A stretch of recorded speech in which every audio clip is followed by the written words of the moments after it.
बहनों की लालची भाभी। करिश्मा, रेशमा और मनीषा 3 बहनें हैं। उनका एक भाई भी है, मयंक। मयंक अपनी बहन को बहुत प्यार करता है, लेकिन मयंक की पत्नी सविता इस मामले में मयंक से बिल्कुल ही अलग है। वो अपनी ननदों का जितना बुरा कर सकती है उतना बुरा करती ही रहती है और अपनी ननदों पर हुक्म भी चलाती है। करिश्मा, करिश्मा, तुमने अभी तक नाश्ता नहीं बनाया? तुम्हारे भैया को ऑफिस जाने में देर हो रही है। हाँ भाभी, बस अभी बनाती हूँ। करिश्मा, तुम ये ढीलापन छोड़ दो। कल को पराए घर जाना है। वहाँ अगर तुम इस तरह से काम करोगी तो लोग क्या कहेंगे कि माँ ने और भाभी ने कुछ सिखाया नहीं। और तुम्हारी दोनों बहनें कहाँ हैं? रेशमा मार्केट गई है और क्या? सुबह के 8 बज रहे हैं और ये महारानी अभी भी सो रही है? ये कहते हुए सविता अपनी सास दुर्गा देवी के पास जाती है। माँ जी, देख रही हो अपनी बेटियों के तौर तरीके? क्या हुआ बहू, सुबह सुबह क्या कर दिया मेरी बेटियों ने?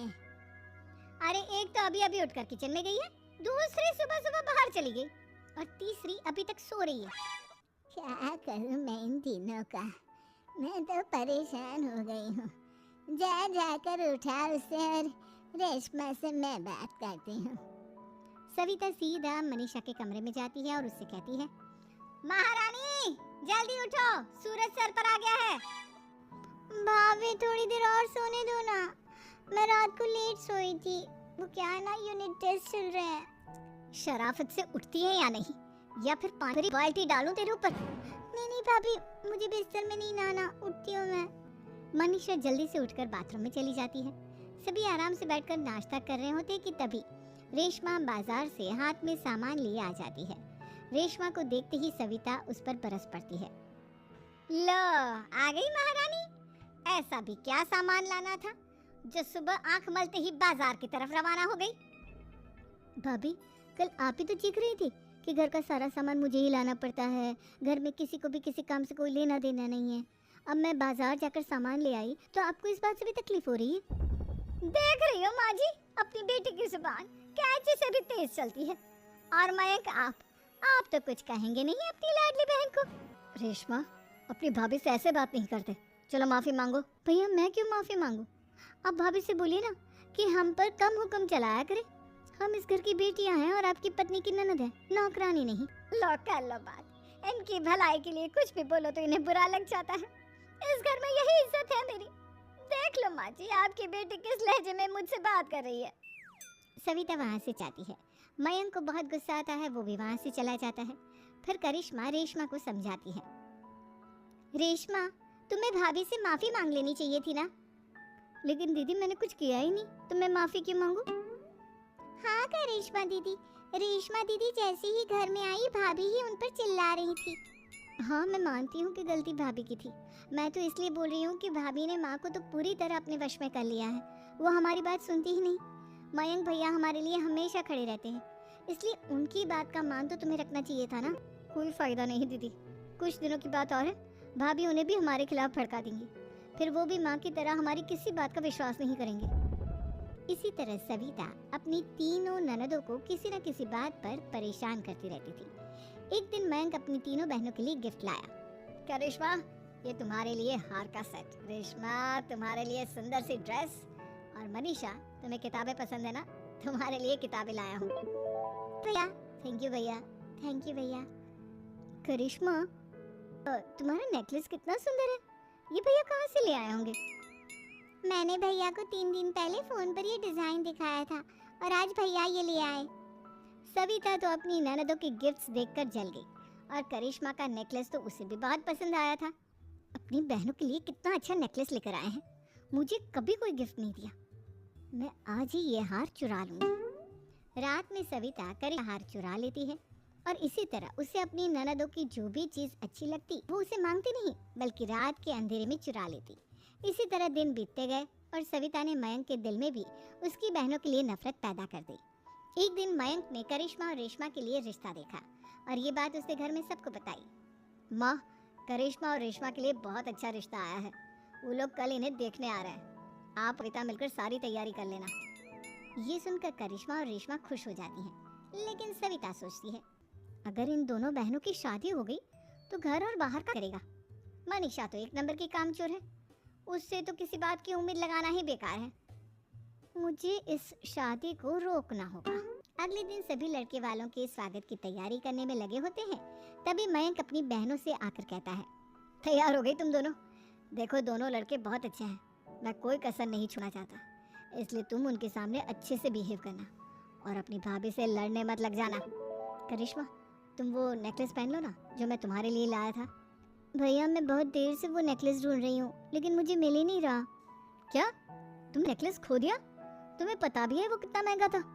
तुम कोई काम ढंग से नहीं कर सकती। मयंक गुस्से में वहाँ से चला जाता है।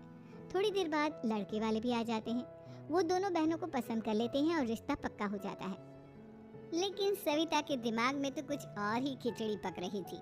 वो पंडित जी के पास करिश्मा की कुंडली लेकर जाती है और उन्हें पैसे देकर करिश्मा की कुंडली बदलवा देती है। जब लड़के वालों के पास करिश्मा की कुंडली जाती है तो वो दुर्गा को फोन करते हैं। बहन जी, हमने करिश्मा की कुंडली अपने पंडित जी को दिखाई थी। आपकी बेटी की कुंडली नहीं बल्कि दोषों का पिटारा है। देखिए, मैं और मेरे पति इन सब बातों में बहुत विश्वास करते हैं, इसलिए हम आपकी बेटी से अपने बेटे की शादी नहीं करा सकते। इस तरह करिश्मा का रिश्ता टूट जाता है और सभी घर वालों को बहुत दुख होता है। अब कविता सोचती है, चलो करिश्मा का तो रिश्ता टूट गया, अब रेशमा का भी रिश्ता तोड़ना है। क्या करूं? अब सविता आवाज बदलकर किसी अननोन नंबर से रेशमा के होने वाले ससुराल में फोन करती है। हेलो, मैं कौन हूँ कौन नहीं ये आपके लिए जानना जरूरी नहीं, बस इतना सुन लो कि रेशमा का 2 साल से किसी के साथ अफेयर चल रहा है। बस रेशमा का रिश्ता तोड़वाने के लिए सविता का इतना कहना काफी था। अब रेशमा का रिश्ता टूट गया। मयंक और दुर्गा देवी ने रेशमा को खूब खरी खोटी सुनाई और उससे बार बार उस लड़के के बारे में पूछने लगे। आप दोनों मुझे क्यों परेशान कर रहे हो? अरे कोई लड़का होगा मेरी लाइफ में तो मैं बताऊंगी ना, जब कोई है ही नहीं तो कहाँ से लाऊं मैं कोई लड़का? तेरे होने वाले ससुराल वालों को फोन किसने किया था? माँ मैं नहीं जानती किसने फोन किया था, मैं सच कह रही हूँ। मैं तो पहले ही कह रही थी इसकी लगाम खींच कर रखो, लेकिन मेरी सुनता ही कौन है? आप चुप रहिए भाभी, ये सब आपका ही किया धरा है। अब तीनों बहनों को विश्वास हो जाता है कि ये सब उनकी भाभी ही कर रही है। तीनों बहनें अपनी भाभी को सबक सिखाने के लिए एक वकील कर लेती है और घर में हिस्सा मांग। देखो भैया, माँ बाप की जायदाद में जितना बेटों का हक होता है उतना ही बेटियों का, इसलिए इस घर के 4 हिस्से होंगे और हमें अपना हिस्सा चाहिए। मैंने तुम्हारे लिए क्या क्या नहीं किया और तुम इस घर में हिस्सा मांग रही हो? भैया, आप और माँ हम बहनों की कोई बात नहीं सुनते हो और भाभी हमारी शादी नहीं होने देगी क्योंकि उन्हें लगता है कि आप हमारी शादी में ज्यादा पैसा लगाओगे और उन्हें हम जैसी फ्री की नौकरानी कहाँ मिलेगी। तो हम भाभी के साथ तो रह नहीं सकते, हम बहनों को अपना हिस्सा चाहिए। अरे तुम्हें शर्म आनी चाहिए अपने भाभी पर ऐसा इल्जाम लगाते हुए, वो तुम्हारे बारे में कितना सोचती है। हाँ माँ, भाभी हमारे बारे में बहुत सोचती है, दिन रात बस यही सोचती रहती है कि किस तरह से अपनी तीनों ननदों को परेशान करूं और कभी मुझे पढ़ने भी नहीं देती। दोनों बहनों का रिश्ता भी तो इन्होंने ही तोड़वाया है और रात में हमारे कमरे में आकर हमारी चीजें भी चुराती हैं। इसी तरह सविता की तीनों ननदें अपनी बात पर अड़ी रही। अब कोर्ट में तारीख भी शुरू हो गई।